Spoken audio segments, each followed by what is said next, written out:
दिनों के बाद हमारे एडिटर इन चीफ निकुंज डालमिया भी जुड़ गए हैं।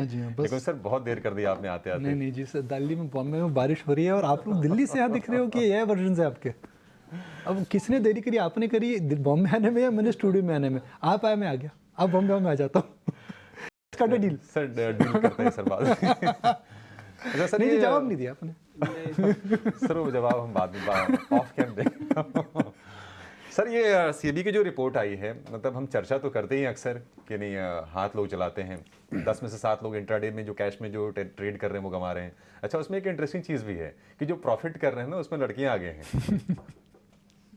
सृष्टि, आपने नोटिस किया ये? जी हाँ, ये अनमैरिड नोटिस कपल्स, किया। मैरिड वो भी उसके अंदर लिखा हुआ है।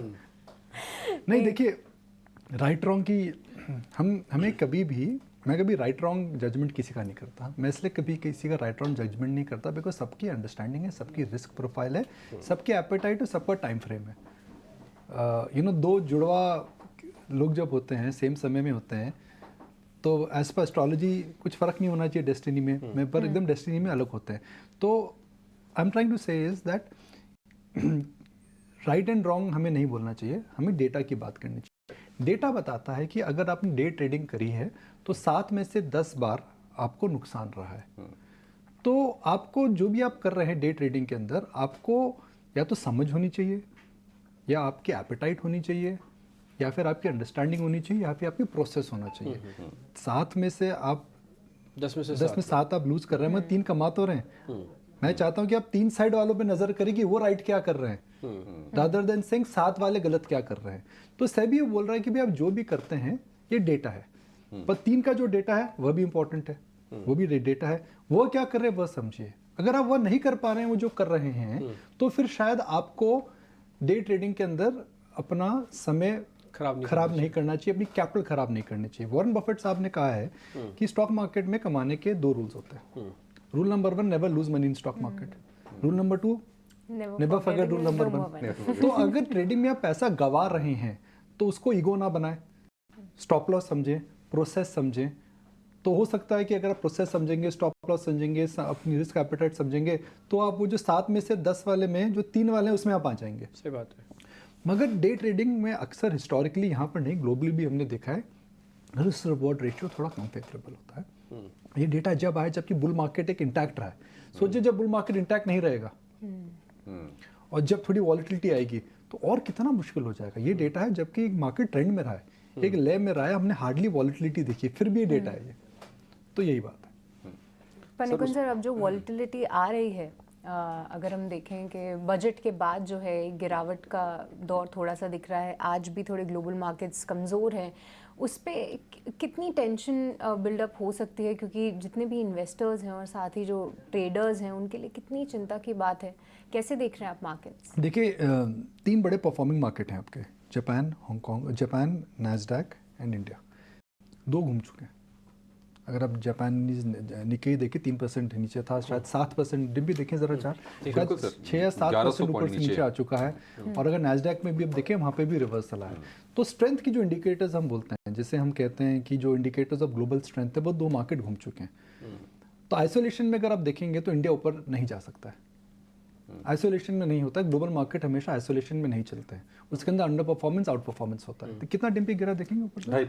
नहीं, टॉप से निक्केई टॉप से कितना नीचे? आज की गिरावट से 3% के आसपास है। बता रहा हूँ आपको, जस्ट अ मिनट। जापान और नैस्डैक अगर आप दोनों देखें तो मेरे हिसाब से उनके अंदर एक रिवर्सल आया है। हाँ सर, निक्केई में ऑलमोस्ट 10%, जो कि एक परफॉर्मिंग मार्केट रहा है। नैस्डैक के अंदर भी 7% के आसपास का रिवर्सल है, जो कि एक परफॉर्मिंग मार्केट रहा है। इंडिया भी एक परफॉर्मिंग मार्केट रहा है। तो क्या खतरा हो सकता है? ये इसलिए हो सकता है बिकॉज ग्लोबली अब जो अब मार्केट के लिए अगला इवेंट क्या है? इलेक्शन खत्म, बजट खत्म, यूएस इलेक्शन। यूएस इलेक्शन एक ग्लोबल इवेंट है, उसके आसपास लोग बातचीत चालू करेंगे। जो माहौल यहाँ पर बना था, कौन आ रहा है, कौन जीत रहा है, क्या हो रहा है, वो ग्लोबल लेवल पर होगा। क्योंकि हम बात कर रहे हैं यूएस प्रेसिडेंशियल साइकिल की, जो कि वर्ल्ड की सबसे बड़ी इकोनॉमी की प्रेसिडेंशियल साइकिल है, जहाँ की रणनीतियाँ रिपब्लिकन और डेमोक्रेट्स की एकदम अलग होती हैं। तो एक भी बड़ा इवेंट है, उसको पे नज़र रखें। तो ग्लोबली मुझे लगता है कि अब जो थीम है वह local stocks, global mood and domestic flows, 3 pillar रहेंगे आपके। डोमेस्टिक फ्लोस मार्केट को ज़्यादा गिरने नहीं देंगे, ग्लोबल क्यूज जो मार्केट को ज़्यादा बढ़ने नहीं देंगे, और इंडिविजुअल स्टॉक स्पेसिफिक रिएक्शन जो कि केस बाय केस आपको डिस्कस करना पड़ेगा। जो एक हमने देखा था ना छलांग लगा के मार्केट में, अंग्रेजी में जो बोलते हैं पैराबोलिक मूव जो आया था, पैराबोलिक मूव मुझे लगता है कि मार्केट में ख़त्म है। मैं यही रिक्वेस्ट करूँगा कि अगर आपने स्टॉक मार्केट के अंदर पूंजी बनाई है तो पूंजी को अब संभालने का समय आ गया है। मेहनत की कमाई अगर आपकी है तो मेहनत की कमाई खराब ना होने को खराब ना होने दे। तो इस समय मार्केट के अंदर बड़ी बेट्स ना लें, इस समय मार्केट के अंदर रेकलेस ना खेलें, इस समय मार्केट के अंदर टेस्ट मैच पे आए। अभी T20 वाला नहीं है कि आपको हर बॉल पे मारना है। चौका मारना टेस्ट मैच पे हो सकता है 2-3-4 मिडन ओवर आए, मगर जब आपको 3 या 4 लूज बॉल आती हैं तो लूज बॉल में मारें। जैसे आपको इलेक्शन के दिन लूज बॉल मिली, आपको बजट के दिन लूज बॉल मिली, तो लूज बॉल का वेट करें, ना कर कि क्रीज पर आकर के फुल टॉस पे घुमाए जा रहे हो जी, बल्ला लगा बॉल गई बाहर। वो अटेम्प्ट मुझे लगता है मार्केट में नहीं है। मार्केट में पैसा बनाना डिम्पी इजी लगता है बिकॉज मार्केट बुल रन में है, श्योर मगर मार्केट में पैसा बचा करके निकालना मुश्किल है। मेहनत की कमाई को संभालें, मौके का इंतजार करें। टिप इज द सिप, मुझे लगता है वो चलती रहेगी। मार्केट में ख़त्म नहीं हुआ है, मगर एक बुल मार्केट में एक फेज होता है, easy part of the bull market, strong part of the bull market, difficult part of the bull market.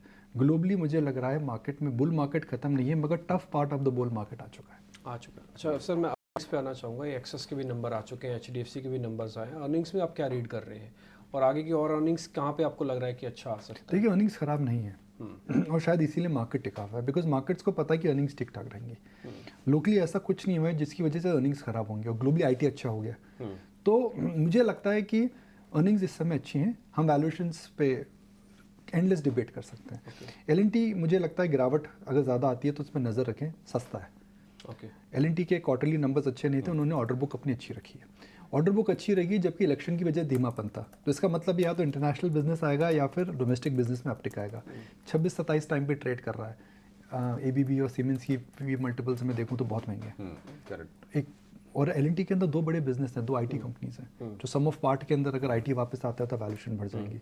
Axis bank के अंदर एक्सिस बैंक ने डिसअपॉइंट करा है, मगर GDR 5% नीचे था, लोकल स्टॉक 2.5% नीचे था। हो सकता है थोड़ा और नीचे आ जाए, 1240 के आसपास है, 1240 का मैं सुबह देख रहा था इसलिए याद है मुझे।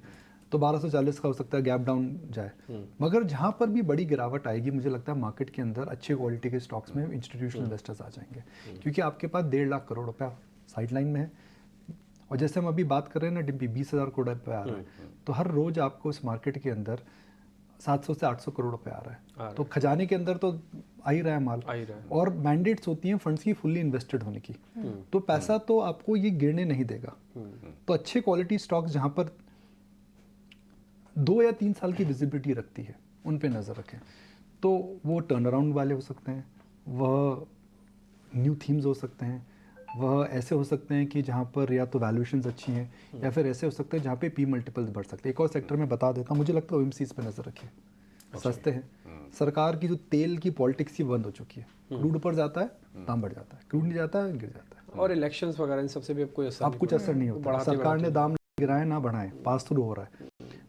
तेल के दाम गिर गए, और बजट में खबर थी, हमने बात ही नहीं करी, 15,000 करोड़ का इनको रिकैप करा जा रहा है, हमने बात ही नहीं करी ना जी। हम तो LTC जो इंडेक्सेशन भी लगे रहे, खबरें तो छोटी छोटी इनकी भी आई थी ना।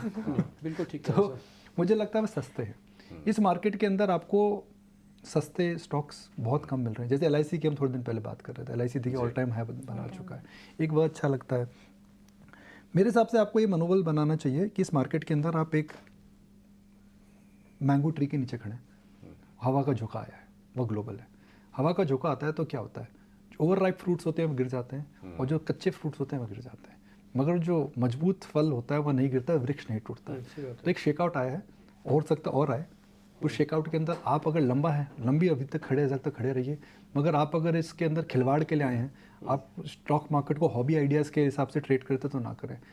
मेरा एक और लास्ट पॉइंट है, सेबी का जो डेटा है, मैं ढूंढ रहा था अभी मेरे जहन में आ रहा है, that don't treat trading like hobby. अगर आप हॉबी के हिसाब से आते हैं तो आपका जो नंबर आएगा 7 वाले साइड में आएगा। अगर आप प्रोफेशनली अप्रोच करते हैं उसको सोच के समझ के खड़े 3 वाले में आएगा। सर उसमें है भी ना, देखिए मतलब 76% जो लूज कर रहे हैं वो 30 साल से छोटे वाले हैं। मतलब ये भी एक बड़ी इंटरेस्टिंग चीज़ है कि अच्छा एक्सपीरियंस मैटर करता है, चाहे भले आप ट्रेड ही क्यों नहीं कर रहे हो। देखिए मोबाइल फ़ोन के अंदर है ना, सबके पास ऐप्स हैं और उसके बाद मैं क्या बोलूँ। तो उसका रहा नहीं जाता, वैसे वाला हो जाता तो है ये काम। चेंज देखिए, नई जनरेशन आई है, कनेक्टिविटी आई है। जब मैं छोटा था तो हमें फिजिकल फॉर्म्स देखता था मैं शेयर के, आपको शेयर लेकर के देने पड़ते थे, 15 दिन बाद आपके पास शेयर ट्रांसफर होकर के आते थे। तो वो ज़माना अलग था, ये ज़माना अलग है। हम T+3 से T+1 की बातें अब कर रहे हैं। आप यहाँ पर बटन दबाएं, वहाँ पर ट्रेड होता है। तो वो एक नई जनरेशन है। सृष्टि ज़्यादा समझा पाएंगे आपको कैसा क्यों होता है। I am not the right person. ठीक है sir, thank you so much. चलिए जी, आप thank you, आए और thank आज you, thank you. कहते हैं कि गाड़ी में सागर भरने वाला अरे काम नहीं सारे जी, करते हैं नहीं आप। जी। हाँ तो फिर मुंबई में आप आइए, मैं भी आता हूँ। वो बातचीत कब करनी है? वो करेंगे सर। पर सर मैं तो बॉम्बे में हूँ और हमारे दर्शक आपको ऑल ओवर इंडिया वेट करते हैं। हाँ नहीं, वेट कर रहे थे सर वाकई। ये मतलब ऑन ए सीरियस नोट, मतलब आप आया करिए ऐसे ही। नहीं Insights देखिए, आपके मेरे को मार्केट में मंदी ज़्यादा नहीं लगती है, इसलिए ज़्यादा मंदी नहीं लगती है क्योंकि ना ज़्यादा तेज़ी लगती है मेरे को। मैं इसलिए आपको बता देता हूँ, मार्केट ये जो शॉर्ट टर्म टैक्सेस को लेकर के जो बात कर रहा है वो इन द प्राइस है। अगर आपको मैं बोलूँ जी 12% का रिटर्न आपको मिलता है और आपका अगर 1% एक्स्ट्रा टैक्स कम हो जाएगा तो आप क्या वो नहीं करोगे? अब अगर करेंगे वो तो। हिंदुस्तान की कहानी क्या है डिम्पी, सिप वाले को भैया क्या फ़र्क पड़ता है? क्या बोलो? सही बात है। मगर मैं यही फिर से बोलूँगा, देखिए bull market has been kind, जी please respect it, please understand. Bull और बेयर मार्केट को एग्जिस्ट करते हैं, एक साइकिल होती है। अगर आपने पैसा बनाया है तो संभालिए। मेहनत की कमाई जो होती है तो प्रोटेक्ट करना बहुत ज़रूरी है। हमारे संस्कृति में कहा जाता है लक्ष्मी चंचल होती है, उसका चंचल नेचर समझे। ठीक है, तो पैसे प्रोटेक्ट कीजिए और लूज बॉल का बाजार में इंतजार कीजिए, मौके आपको मिलेंगे। निको सर, बहुत शुक्रिया आज समय देने के लिए।